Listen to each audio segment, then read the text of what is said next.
So over on the JP version of the game, we have not only Scotty, but Beni Enma also going on raid up, and I was kind of determining if I wanted to do this video now or just wait till New Year's, because if you guys don't know, over on the NA version of the game, Beni Enma is also going to get a raid up in about a month for the the rerun for the Beni Enma event. So I didn't really know if I wanted to just push this video off and do it later or just do it now, but you know what? I want to talk about Beni Enma. It's kind of been a minute since I've talked about this servant. And I feel like some people might have kind of forgotten how good this servant is. So I was like, you know what? It'll be a nice little refresher. New Year's is going to be crazy anyway, because we're going to have like 15 McBillion servants going on raid up for both versions of the game. So there'll be plenty to talk about then. And you know, let's just get this done now while we actually have kind of the time to talk about it. That being said, before we begin, if you guys have not already, what are you doing? I know YouTube took out the dislike button, but you can still leave that like and that subscribe on the channel, because your boy is on that daily FGO content grind, because he's trying to get to 100k, and every little bit of support greatly helps me out. If you want extra content, I stream every weekday on my Twitch, and I know it's kind of a meme at this point, but that should actually get a bit more consistent going forward, because my semester is coming to an end, although I am going to be going on vacation, so I'm going to try to stream on vacation at least a little bit. So yeah, try to stream every weekday over on Twitch. There always seems to be something. If it's not school, I'm on vacation. If I'm not on vacation, I'm in school. But I'm going to try to stream every weekday over on the Twitch. You can also click that join button and become a channel member, which gives you access to channel member exclusive videos. And if you want to support the channel, there's two ways you can do that down in the description down below. You can download LD Emulator for free, which is just one of the best emulators I think in the market right now, especially because we're moving into the different Christmas events for both versions of FGO. This allows you to set up things like macros and whatnot, which are basically kind of like auto farming for FGO if you set up a correct macro. It also lets you own multiple accounts, and FGO does not ban you for being on an emulator, so that's always good. So if you just want to play on your computer or something, you know, you're tired of playing FGO on your phone, you can download that in the description down below, and it supports the channel for free. You can also join Loot Cakes, which is a bit more beneficial if I'm being honest, because this gives you points back for every bit of money spent on FGO, and anybody that spends money in our alliance also gives us points back as well. And for those being a little bit concerned, I know I've gotten some comments about this, so I'll just clear it up. The way Loot Cakes makes their money is that they sell the data of what games are getting more purchases, right? So they basically are like, hey, FGO, like this many players spent money on this banner, and FGO will take that data and they'll be like, okay, so the Scotty banner did really good, but the Vlad banner didn't do very good.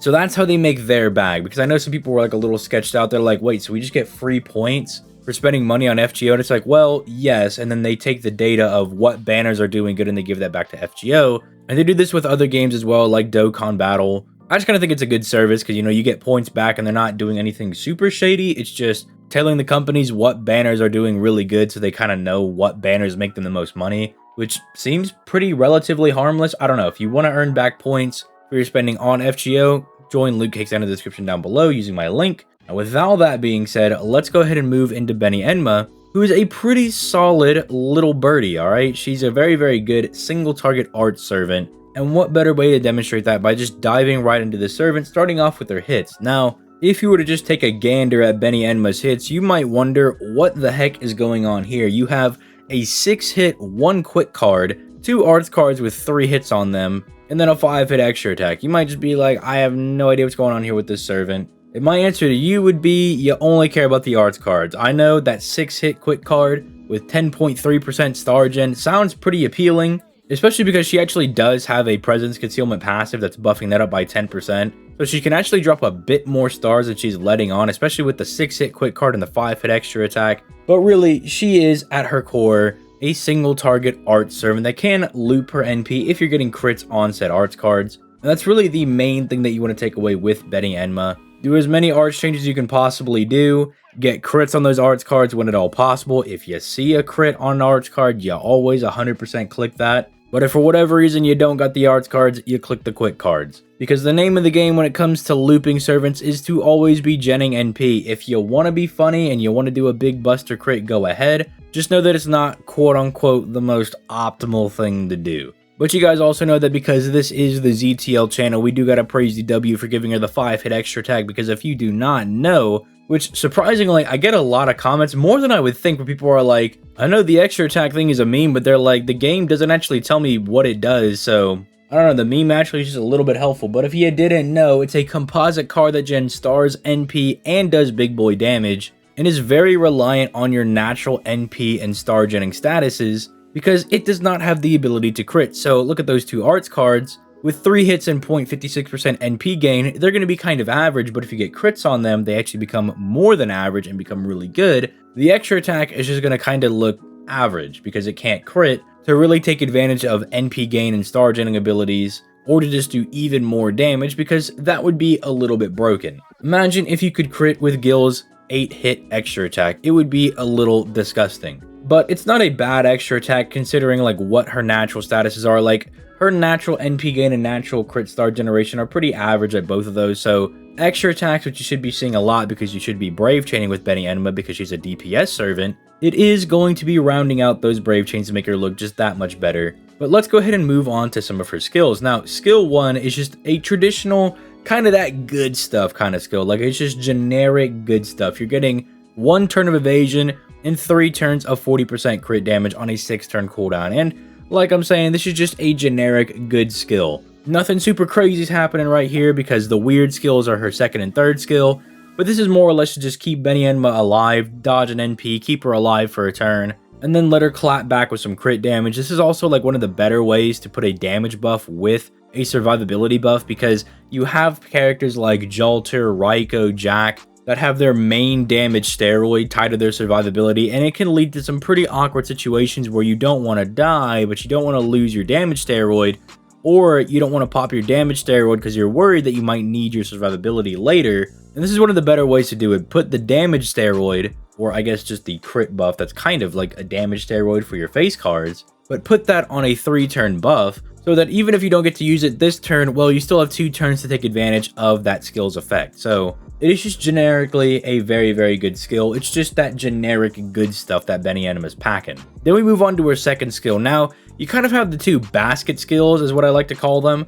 One of them focuses on debuffing the enemy, and the other one focuses on buffing the party. The first basket is the one that debuffs the enemy. You lower all enemies' defense by 20% for 3 turns, which is really good because that's kind of like an anti-charisma, right? Because a charisma gives the entire party a 20% attack buff, or basically 20% extra damage by raising their attack. This is kind of like an anti-charisma because you're lowering all enemies' defense by 20%. And so you're still getting that charisma effect, but just in a different way. And that's kind of important when we get into skill 3. But then she's also sealing all enemies NP for 1 turn. So if the dodge wasn't already good enough to keep her alive, she can also stall out enemy NPs if maybe she doesn't have her dodge up, or it's going to be like a pierce evasion type of NP or something. It's just really good that she has 2 methods to kind of keep herself alive, as having a dodge and then just having an AoE NP seal are both very, very good effects. The ability to reduce the enemy's critical attack chance by 30% for 3 turns is kind of just like a cherry on top, because it's one of those skill effects that like we see on a lot of different servants. It's good when they have it because you don't want to get obliterated into the ground by enemy crits, but it's not as fun or exciting as if this was like a 20% arch resistance down, or if this was like dropping 20 stars. You know, it's not a flashy fancy skill, but it's like the skill you need, but not the skill you want to have. So that's always nice to have right there. Again, it is also an AoE skill, so it does affect the entire enemy party. And then she heals the enemy party by 1,000 because Beni Enma is basically like feeding them lore-wise. So, you know, they eat food and they get healed, I suppose. Like, I guess that's kind of like the lore that goes with. But really, healing the enemy by 1,000 is not that big of a deal. I mean, you do like 9,000 damage bare minimum with like a quick card. So I really don't think it like matters all that much. But let's look at the 3rd skill and how it complements the 2nd skill. So this is why having the quote-unquote anti-charisma on skill 2 is important, because the first thing she does on skill 3 is buff the party's attack by 20% for 3 turns with her own charisma. So not only are you lowering the enemy's defense by 20% for 3 turns, but you're also buffing the party's attack by 20%. Essentially kind of like double buffing the party in a way. Then she gives the entire party 100% buff removal resistance for 1 turn, which is really strong. If anybody's had the displeasure of fighting someone like Shiro Amakusa as a boss, you'll kind of know why this is really good. Unfortunately, it is only for 1 turn. I wish this was for 3 turns. I think that would be really sick if it was. But she kind of makes up for that only being 1 turn by giving the entire party 20% NP, which is stupid dummy good. because it means that she technically has a battery, and if you need to use Beni Enma for farming, you can use her to chuck like really strong one-wave enemies, where you just have like a weird 3-1-3 node where DW is like, yeah, there's 3 enemies, then there's 1 enemy, then there's 3 enemies, which you're going to see a bit more commonly as we start going forward. Means you can use Beni Enma to kind of help you out with farming, which is really good. But then if you're in a challenge quest, is kind of where she shines. It's going to be very, very good. And then she's also giving the party 1000 HP, which is like kind of negligible. And then she reduces all enemies HP by 1000. So if you were really bothered by healing the enemy by 1000 on skill 2, she takes it away with skill 3. And overall, it just leads to her being a really solid servant. Most of what Beni Enma is doing with her skills is just kind of generic good stuff. Like, there's nothing super crazy going on, but everything she's doing is pretty good. The dodge keeps her alive, the crit damage helps her face cards do a bit more damage. She essentially double buffs the party by reducing all enemies' defense and then buffing the party's attack. Then she also gives the party an NP charge, which is really, really strong. And then if things get really, really dicey, she can seal the entire enemy party's NP, and ensure that your party doesn't get their buffs removed for 1 turn and that they don't get blown up by crits. Now, something to also note is that her passives are also quite good. Again, just a lot of generic, really good things with the passives, like the base 20% debuff resistance is pretty good. That's a 1 in 5 chance to neg any buff that comes her way. A passive buff to crit damage means her first skill actually is 50% as opposed to 40%, which that does just mean she basically has the waiver crit buff whenever her first skill is up, which again, very good. I kind of already mentioned the star gen skill, but yeah, it does help her gen a bit more stars. The passive buff to her arts cards is actually going to mean that the NP gain on said arts cards is a little higher than what you're seeing. And then she actually cannot be skill sealed, which is actually kind of funny. So no matter what, she's going to be pretty reliable when it comes to getting those skills off.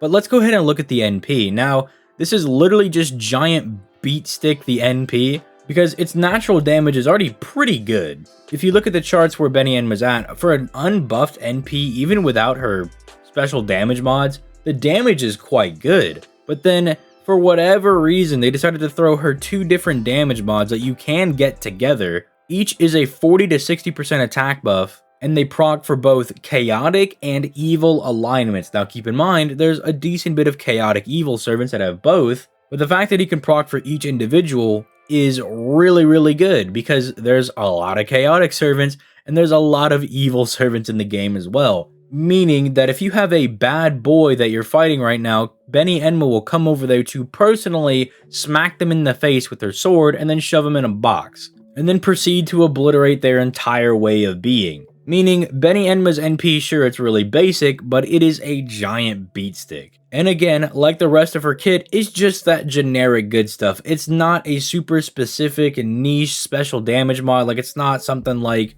150% extra bonus damage against cooks or something like that. It's the chaotic and the evil alignments, which are stupid common. That's a vast majority of a lot of the servants. So even if you thought her base NP damage was bad for whatever reason, which it's not, you're going to be seeing her proc her special damage mod a lot of the time. Now, does this mean that I think you should summon for Beni Enma? Well, the problem is that she's on raid up right now with Scotty, and I'm definitely going to tell you to go summon for Scotty over Beni Enma, but if you already have Scotty and you're in need of a good single target arts saber, then definitely summon for Beni Enma. She'll get the job done. The issue is that when she comes out on the global version of the game in about a month, we're just going to be coming off the heels of super insane, crazy New Year's banner where you have people like Kiara, Gilgamesh, Yang, all these really good servants going on raid up. And so it's kind of hard to distinguish whether or not she summoned for them or Beni Enma, because Beni Enma has this curse of always going on raid up with really good supports, because even when it's just Beni Enma's event, she's on raid up with Tamamo, and Tamamo's really good if you want to use art servant. So it's like, she's always got this curse of being on raid up with a really, really good support type servant. So this really is up to your own discretion. You just gotta know the other servants that are coming out around this time, whether it be on JP right now or NA at the beginning of the year, and determine if you have a multi or two that you can spare for Beni Enma. But let me know what you guys think in the comments down below. Are you going to be summoning for Beni Enma? I know these videos are always a catalyst of some sorts for some people. They're like, I did one fraction of a single when I was watching the video, and I pulled 3 Beni Enmas. And I'm like, I don't even know how that's possible, but congratulations, man. Let me know all that in the comments down below. With all that being said, I will catch you guys in the next one. Peace, late, guys.